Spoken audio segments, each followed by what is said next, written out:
جو آیات کریمہ ہے عما یتساءلون کی طرف سے، یہ صورتیں اور سورہ ہود اللہ کے نبی صلی اللہ علیہ وسلم ان کے بارے میں فرمایا کرتے تھے کہ شیبتنی ہود و اخواتھا، کہ مجھے ہود نے اور اس کی بہنوں نے مجھے بوڑھا کر دی، کیونکہ قیامت کا ذکر ہے۔ اذا السماء انفطرت، اذا الشمس كورت، یہ مختلف صورتیں، اذا السماء انشقت، اس سارے اللہ تبارک و تعالیٰ نقشے کھینچ رہے کیا ہوگا، زمین کے ساتھ یوں ہوگا، آسمان کے ساتھ یوں ہوگا، تاروں کے ساتھ یوں ہوگا، سورج کے ساتھ یوں ہوگا، چاند کے ساتھ یوں ہوگا، سارے نقشے اللہ تبارک و تعالیٰ اس میں کھینچ رہے۔ تو تیسرے پارے میں اللہ رب العالمین نے جو سب سے زیادہ ذکر کیا ہے وہ قیامت کا، اور قیامت کے اوپر ہی نبی کائنات علیہ السلام نے زور دیا ہے۔ تین چیزوں پر زور، توحید پر، رسالت پر اور آخرت پر۔ توحید، نو کمپرومائز، کوئی کمپرومائز نہیں ہوگا۔ لا الہ الا اللہ محمد رسول اللہ، بس توحید ہے تو بس توحید ہے، توحید کے علاوہ کچھ بھی نہیں۔ آپ کا کوئی عمل، آپ کی کوئی عبادت، آپ کی رکوع اور آپ کے سجود، آپ کی نمازیں، آپ کے صدقات، آپ کے خیرات، آپ کی من جملہ عبادت، اگر آپ مواحد نہیں ہیں تو کوئی قبول نہیں۔ اگر آپ مواحد نہیں تو کوئی عبادت قبول نہیں۔ جتنے مرضی آپ نمازی بن جائیں، جتنے مرضی آپ صدقات و خیرات دینے والے بن جائیں، آپ اعمال کرتے چلے جائیں، محنت کریں، کوشش کریں، کاوش کریں، جستجو کریں، لیکن اگر توحید نہیں ہے، اگر آپ مواحد نہیں ہیں تو پھر آپ کا کوئی بھی عمل قبول نہیں ہوگا۔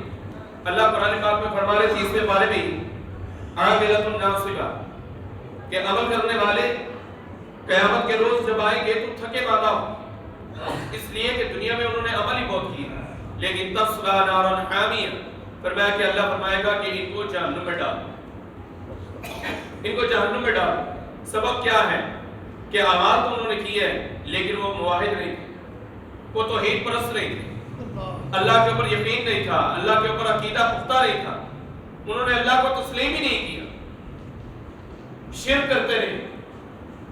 اللہ خالق ہے تو وہ دنیا والوں کو بھی کہتے رہے کہ یہ بھی ہمارا داتا ہے، اللہ مالک ہے تو وہ دنیا والوں کو بھی یہ کہتے رہے کہ یہ ہمارا دستگیر ہے، اللہ مالک ہے تو وہ لوگوں کو بھی کہتے رہے کہ یہ ہمارا گن شکر ہے۔ تو فرمایا کہ یہ جتنے مرضی اعمال کر لے، اللہ ان کے کسی بھی قسم کے کسی بھی عمل کو قبول نہیں کرے۔ توحید شرط ہے، توحید، اور اللہ نے قرآن پاک میں توحید کے اوپر سب سے زیادہ زور دی، اور پھر اس کے بعد رسالت، اللہ کے علاوہ کوئی الہ نہیں، اور محمد رسول اللہ صلی اللہ علیہ وسلم آخری رسول ہے، محمد رسول اللہ صلی اللہ علیہ وسلم آخری رسول ہے، آپ کے بعد کسی نبی، کسی پیغمبر، کسی رسول، کسی قاصد نے نہیں آنا، نبوت کا دروازہ بند ہے۔ ما کان محمد ابا احد من رجالکم ولکن رسول اللہ وخاتم النبیین، بس مہر لگا دی، مہر لگا دی۔ کوئی ذیلی نبی بھی نہیں ہو سکتا، کوئی قادیانی کہے کہ میں نبی کا خلیفہ نبی ہوں، ایسا نہیں ہو سکتا۔ جب نبی علیہ السلام کے پیچھے ابوبکر صدیق رضی اللہ تعالیٰ خلیفہ تو ہے لیکن خلیفہ نبی نہیں، بات سمجھ آ رہی؟ تو واش روم کے اندر مرنے والا کیسے نبی ہو سکتا ہے بھائی؟ سمجھ میں آ رہی؟ کوئی نبی نہیں اللہ کے نبی کے بعد، لا نبی بعدی۔ اللہ کے نبی علیہ السلام نے کیا فرمایا تھا؟ انا خاتم النبیین لا نبی بعدی، میں خاتم النبیین ہوں، میرے بعد کسی نبی نے نہیں آنا۔ لو کان من بعدی نبی لکان عمر، اگر میرے بعد کسی نبی نے آنا ہوتا تو وہ عمر رضی اللہ تعالیٰ ہوتے، لیکن میرے بعد کوئی نبی نہیں۔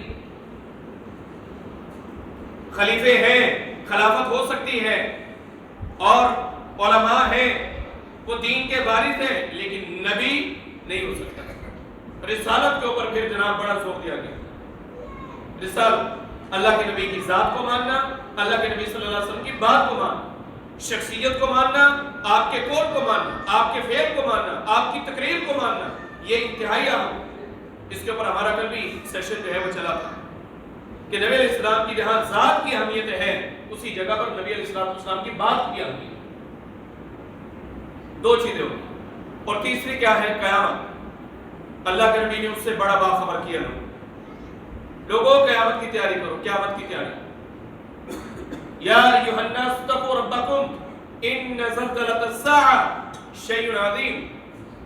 اللہ اکبر. اپنے رب سے ڈرو اس لیے کہ جو قیامت کا جھٹکا ہے نا وہ بہت بڑی چیز ہوگی. قل هو نبأ عظیم انتم عنہ معرضون. کہہ دو کہ وہ بہت بڑی خبر ہے لیکن تم نے اس سے منہ کو موڑ رکھا. قیامت آنی، بعد الموت، موت کے بعد اٹھنے، پھر سوال ہونے، پھر جوابات ہونے، قبر پہ جانا ہے، پھر وہاں سے بھی اللہ نکالے گا اور میدان محشر میں لا کر کھڑا کرے گا. پھر وہاں کے سوال، وہاں کی سختیاں، وہاں کے عذابات، وہاں کے جوابات، ہر ایک چیز کی تیاری کرو. نبی کائنات علیہ السلام نے پورے 23 سال دور نبوت میں ان 3 چیزوں کو بڑھایا ہے. اللہ کے علاوہ کوئی الہ نہیں، میرے بعد کوئی نبی نہیں، اور قیامت آئی. یہ نہ سوچو کہ مر جائیں گے، کل سڑ جائیں گی، ختم ہو جائیں گی. نہیں نہیں نہیں. جس رب نے تمہیں پہلی مرتبہ پیدا کیا ہے اور وہ قادر ہے تمہیں پیدا کرنے پر، وہ تمہیں بعد میں پیدا کرے گا. اس کے لیے کوئی مشکل نہیں، وہ اٹھائے گا. اور تم لوگ جو منکر ہو یہ بات تم اس وقت کہو گے قالوا من بعثنا من مرقدنا هذا ما وعد الرحمن وصدق المرسلون. اللہ. تو 30ویں پارے میں اللہ تبارک و تعالیٰ نے سب سے زیادہ جس چیز کا ذکر کیا ہے وہ قیامت اور دنیا کی حقیقت بیان کر دی. یہ آپ کو سورج نظر آ رہا ہے، ایک ٹائم آئے گا اسے لپیٹ دیا جائے گا. چاند نظر آ رہے، چاند نظر آ رہا ہے لیکن یہ بے نور ہو جائے گا. تارے نظر آ رہے، یہ گر پڑیں گے، ختم ہو جائے گی، زمین پھٹ جائے گی. سارے بیانات اللہ تبارک و تعالیٰ نے اسی حوالے سے کیے تاکہ لوگوں کو سمجھ آ جائے کہ یہ دنیا فانی ہے، نہ دنیا نے رہنا ہے نہ ہم نے رہنا ہے. نہ دنیا رہے گی اور نہ ہم رہیں گے. دنیا بھی ختم، ہم بھی ختم. لیکن قیامت کے دن سوال ہونے ہیں، اس کی تیاری کرو، اس کی تیاری. تو یہ ہمارے معتکفین جو ہے یہاں پر بیٹھے تھے اعتکاف والے، 10 دن ہمیں محاسبہ کرنا ہے. اور جو عام باہر سے ہمارے ساتھ آتے ہیں وہ بھی محاسبہ کرنا ہے کہ ہم نے اس مہینے میں، اور معتکفین نے پورے مہینے کے علاوہ 10 دنوں، پورا مہینہ تو ان کا تھا لیکن 10 دن ان کے لیے اس مہینے میں مخصوص تھے. کیا ہم نے سیکھا؟ کیا خیال ہے؟ ہونا چاہیے نا. کیا ہم نے سیکھا؟ کیا ہم نے پایا؟ کیا ہم نے کھویا؟ کیا ہم نے پایا؟ اللہ کو راضی کیا؟ اللہ کو راضی کیا؟ اللہ کو راضی کرنے والے اعمال کیے؟ جو ہماری کمیاں کوتاہیاں تھی کیا ہم نے دور کیے؟ کیا جو سفید کاپی لے کے مسجد میں داخل ہوئے تھے کیا اس رجسٹر کے اوپر اللہ کی رضا لکھوائی کہ نہیں لکھوائی؟ سوچنا چاہیے نا. اور اللہ بھی کہہ رہے ہیں یا ایھا الذین آمنوا اتقوا اللہ، ایمان والو اللہ سے ڈرو. وَلْتَنْظُرْ نَفْسٌ مَا قَدَّمَتْ لِغَدٍ، اور دیکھو کہ تم نے اگلے دن کے لیے کیا کیا ہے، کیا بھیجا تم نے آگے، کیا کرو گے. اللہ اکبر. وہ دن بڑا سختی کا ہے. اس دن تو لا ينفع مال ولا بنون، کوئی مال، پیسہ، دولت، گاڑیاں، بنگلے، کوئی بھی چیز کام نہیں آئے گی اور نہ پتر کام آئیں گے. کسی چیز نے کام جو ہے وہ کام نہیں آنا. اگر بندے سوچیں کہ میرے پاس بڑا مال ہے اور قیامت والے دن بھی اللہ کو کہوں گا کہ فدیہ لے کے مجھے چھوڑ دے، قرآن میں ذکر ہے، اللہ فرماتا کہ نہیں، اس دن نہیں، کوئی فدیہ نہیں، بلکہ تیری تو نیکیاں بڑھتی جو ہے وہ چلی جائیں گی. نبی کائنات علیہ السلام نے فرمایا میرے صحابہ اتدرون ما المفلس، کیا تم جانتے ہو کہ مفلس کون ہوتا ہے؟ تو صحابہ کرام نے فرمایا المفلس فینا من لا درہم لہ ولا دینار، ہمارے ہاں مفلس وہ ہوتا ہے جس کے پاس نہ درہم ہو، نہ دینار ہو، نہ روپیہ ہو، نہ مال ہو. انہوں نے کہا ہمارے ہاں تو مفلس وہ ہے. لیکن نبی کائنات علیہ السلام نے فرمایا کہ نہیں، یاتی یوم القیامہ بصلاۃ وزکاۃ وصیام وصدقہ. مفلس وہ ہوتا ہے جو قیامت کے دن آئے گا، نمازی بھی ہوگا، زکاتیں بھی دیتا ہوگا، خیراتیں بھی کرتا ہوگا، روزے بھی رکھتا ہوگا، یہ ساری نیکیاں دنیا میں کر کے آنے والا قیامت کا دن ہے. آج اللہ کی عدالت میں کھڑا ہے، اللہ نے اس کا حساب شروع کیا، ادھر سے ایک بندہ آیا اور وہ کہے گا یا اللہ پاک تو نے اس کا حساب شروع کیا ہے نا، یہ نمازیں، زکاتیں، خیراتیں، صدقات، حج، عمرے، عبادات لے کر آئے، لیکن اس نے مجھے گالی دی۔ اس نے کیا کیا تھا؟ مجھے گالی دی۔ قد شتم ھذا، ایک اور آ جائے گا قد قذف ھذا، اللہ اس نے تہمت لگائی تھی، اللہ اس نے مجھے مارا تھا، قد ضرب ھذا، مجھے مارا تھا، میرا حق کھایا تھا۔ سوال کرنے والے سوال کریں گے۔ اللہ اکبر۔ نبی علیہ الصلوۃ والسلام فرماتے ہیں کہ اللہ تعالیٰ کیا فیصلہ کرے گا؟ میرے فرشتوں، یہ ایک بندہ ہے، اس نے لینا ہے اس سے کیا کہ اس نے اس کو گالی دی، گالی کے بدلے میں دیکھو نیکی کتنی بنتی ہے، اس بندے کا جس کا حساب ہو رہا ہے اس کی نیکی اس کو دے دو۔ گالی کھانے والا نیکی لے کے چلا رہے، تہمت جس کے اوپر لگی وہ آ جائے گا، اللہ اس نے تہمت لگائی، اللہ کہے گا تہمت کے بدلے نیکی دیکھو، وہ نیکی اس کو دے دو، وہ چلتی رہے گی چلتی رہے گی۔ نبی علیہ السلام فرماتے ہیں کہ اس انسان کی نیکیاں بنٹنا شروع ہو جائے گی، تقسیم ہونا شروع ہو جائے گی، تقسیم ہو رہی، اور لینے والے ابھی آ رہے ہیں، لیتے جا رہے لیتے جا رہے لیتے جا رہے۔ عالم یہ ہے کہ لینے والے ابھی باقی ہیں اور اس کی نیکیاں ختم ہو گئی، اس کی نیکیاں کیا ہو گئی؟ ختم ہو گئی۔ نبی کائنات علیہ السلام نے فرمایا کہ ابھی یہاں پر بس نہیں ہوگی، اللہ اکبر، اب اسے دینے کے لیے اس کے بعد نیکیاں نہیں، اس کے بعد دینے کے لیے نیکیاں نہیں ہیں، اللہ اکبر۔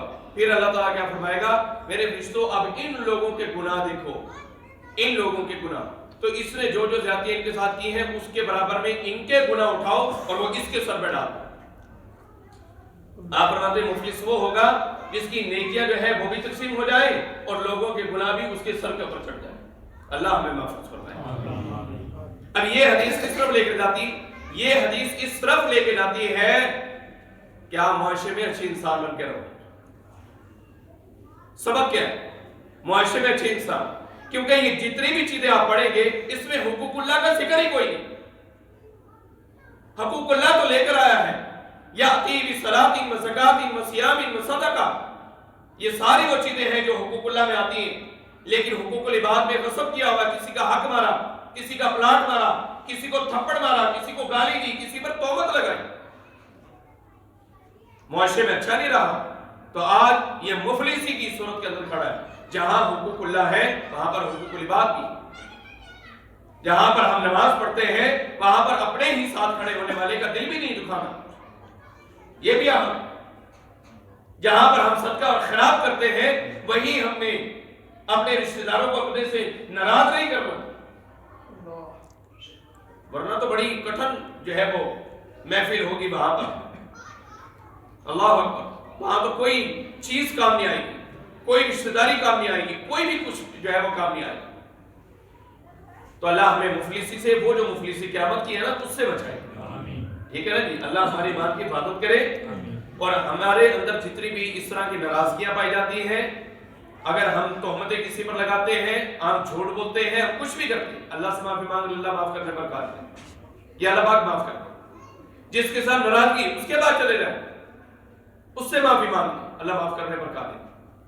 کوئی ایسا ایشو نہیں، جب تک ہمارے سانس ہے نا تب تک توبہ کا دروازہ کھلا، جب یہ سانس ختم ہو گئے تو پھر توبہ کا دروازہ بھی ختم ہو جائے، بند ہو جائے۔ تو 30ویں بارے میں اللہ تبارک و تعالیٰ نے سب سے زیادہ جو ذکر کیا وہ قیامت کا، اور پھر قیامت کے احوال کا، ٹھیک ہے، اور اسی احوال کے حوالے سے اللہ کے نبی نے ڈرایا ہے، دھمکایا ہے کہ بچ کے رہو بھائی، یہ نہ ہو کہ قیامت والے دن تم سے ایک بھی سوال ہوا تو تم عذاب کا شکار ہو جاؤ گے۔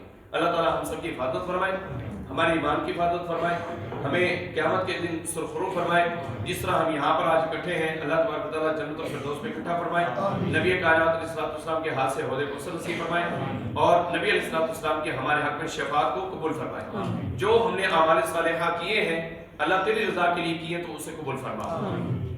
ہم پورا مہینہ یہاں پر اکٹھے ہوئے